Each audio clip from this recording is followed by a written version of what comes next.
What is up? Hey, friends. Welcome back to the Bite Size Podcast. I'm your host, Lorraine Michaels. And today we're diving deep into a topic that resonates with all of us, and that is turning pain into purpose. And I know that we have all experienced a level of pain at some point in our lives. And lately, I have been digging deep and really going through a lot of transitions, a lot of changes, a lot of growth, and a lot of healing. And I just can't wait to dive into this topic because it's deep, it's heavy, and I know that everyone struggles with it. And lately, I have really been trying to navigate healing still. It's always a process. It's always, a continual process. Anyone who's ever gone through anything. So, we all know that life throws challenges our way. And it's easy to get stuck in the whirlwind of negative emotions. But what if I told you that these emotions are energy waiting to be transformed? Yeah.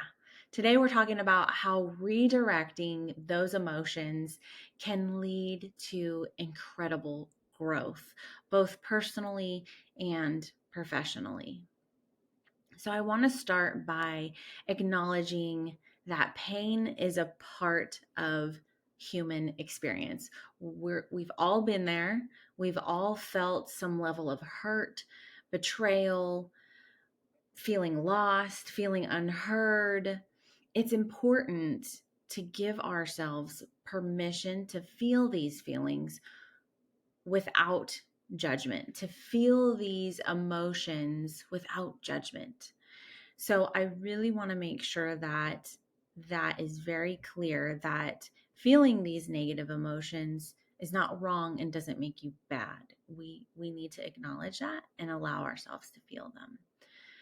Emotions are energy, and it's energy in motion, and they could be a very powerful source of transformation. Think about it. Think about that anger and frustration or sadness.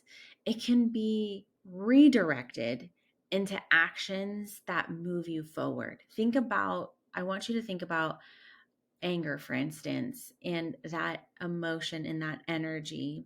Think about how we see it in day to day life, in this crazy world that we're in right now, how anger is getting directed in action that is not moving people forward. The violence, the mass shootings, the school shootings, the acts of violence that we see everywhere, that is an emotion that's uncontrolled, and it's getting turned into energy and action that's negative, right? So conversely, it can 100% be directed into positive action that moves us forward. So what is the step? I want to give you guys a step to take. So recognizing patterns and triggers is the next step. We often find ourselves stuck in the negative cycles. I was there, replaying past hurts. That is so unhealthy. And I'm not condemning you if you are doing that, because again, I was there, I was doing that. But replaying the past hurts is only causing you pain, and it's only keeping you stuck. But guess what? These patterns can actually become a starting point for growth. And I'm going to tell you how. Shifting perspectives, that's where the magic happens. Techniques like mindfulness and reframing can help you view your pain from a new angle. I talk about this and I teach about this in a lot of my framework and in my speaking and in my coaching. I talk about mindfulness all the time and slowing down your thoughts and slowing down what's happening and feeling the feelings and sitting with them and taking the time to reframe it. So if you struggle with the negative thoughts or the pain of your past, take a moment and try and reframe the thought and look at it from a new angle. It's about empowering yourself to see the silver lining in every cloud. And I'm not talking about being positive Pollyanna and having a little catchphrase for everything that's negative. I can't even think of any right off the top of my head, but it's really about reframing it. I will give you an example. So, one that comes to my mind, one that I struggle with or have struggled with, was the pain in my past of my first marriage. I cheated on my husband, and I thought I was doing the right thing by confessing it and repenting, which I did. I did confess and I did repent, totally changed my ways and my behaviors and my thoughts and actions. But that didn't take away the level of hurt, the wrong that I did. It didn't take away what had happened. And so inevitably, I lost my first marriage. And it really stuck with me. And I carried that guilt and shame for many, many years. And I had to finally let it go and, write my letter, my amends letter. I never gave it to him because I couldn't. But just writing it all out and reframing it, taking ownership for my responsibility, but that pain of what I did, my actions, and reliving it and shaming myself and saying, not that I did wrong, but I am wrong. Not that I did a bad thing, but I am a bad person. And that's not true. I'm not a bad person. I'm a very kind, loving, forgiving person. And I've learned from that. I'm not even close to the same person that I used to be. So what happened is I needed to take those thoughts and reframe it and realize, Lorraine, you made a mistake. You repented for it. You asked for forgiveness. You're not the same person. You need to let it go and you need to give it to God because God's forgiven me. Lord willing, Cody's forgiven me. But I really had to let go of that and start reframing it and start seeing the silver lining of, yes, that marriage ended, but I'm a new person. I've moved on. I'm, in a better space and I'm helping people. So all those things, I'm seeing the silver lining in it, right? And I'm moving on and I'm letting go of the pain of my past. So channeling your energy into action is your ultimate goal. So rather than staying stuck at the pain of the past, in the pain of the past, using that and channeling that energy into action, positive forward moving action. Use that emotional energy as fuel to pursue your passions, set goals, set ambitious goals, and create the life that you deserve, the life that you want. Don't just take my word for it. I mean, there's countless individuals, countless women that I know who have turned their pain into purpose, who have taken adversity head on and come out stronger, wiser, and more empowered than before. Someone who immediately comes to my mind is Amberly Lago.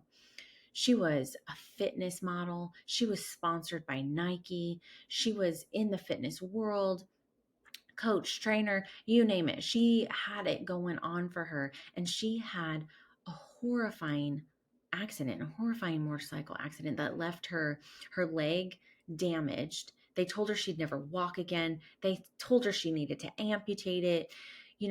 She went through so much and has, this painful diagnosis, and she had to stop and reframe it. And she is an incredible entrepreneur and speaker and coach, and she hosts these magnificent masterminds. And my friend Annie's in it, my friend Jillian's in it. I mean, she is an amazing woman. Amberly Lago is doing amazing things, and she took that horrible, horrific accident that happened to her that she had no control over, and she took that adversity head on. And now she is better than ever doing what God had called her to do. And she took that pain and turned it into something good. So I know this was a short one, but I want to hear from you. Have you ever experienced transformation fueled by your pain? Or are you struggling to find that purpose? Leave it in the comments. Leave it. I'm posting this on YouTube and I'll post this on my Instagram, but I want to know, how have you overcome adversity? How have you overcome the pain of your past? Or are you still working on it? And do you need help? Because I would love to come alongside you. I would love to help you on your journey of this, because I too have had a painful past. Trust me, there's a lot more that I haven't even shared today, but I want to help you. I've got the tools to help you. I've given you tips already in this podcast today to help you overcome it. But I'd love to hear from you. Remember, friends, pain is not the end of the road. It's a stepping stone towards your purpose. So let's embrace our emotions, but channel that energy into something positive and good, and take the journey of growth and fulfillment. I posted it earlier this week. I don't know when this is going to air, but I've posted it on my Instagram about using pain for purpose. And I talk about it in my talks, in my coaching. I talk about pain for purpose. There's a purpose for your pain, and it's not to be in vain. It's to help others. And you were created for more. You were created for greatness. There's a divine purpose, a divine calling on your life. And I really want you to know that and hear that, because I believe it in my core and I know it to be true because I'm a living example of it. And I have friends that are examples of it also. So, friends, I hope you've enjoyed this short and sweet episode of how we can turn our pain into purpose. And I love you, and I can't wait to catch you on the next episode.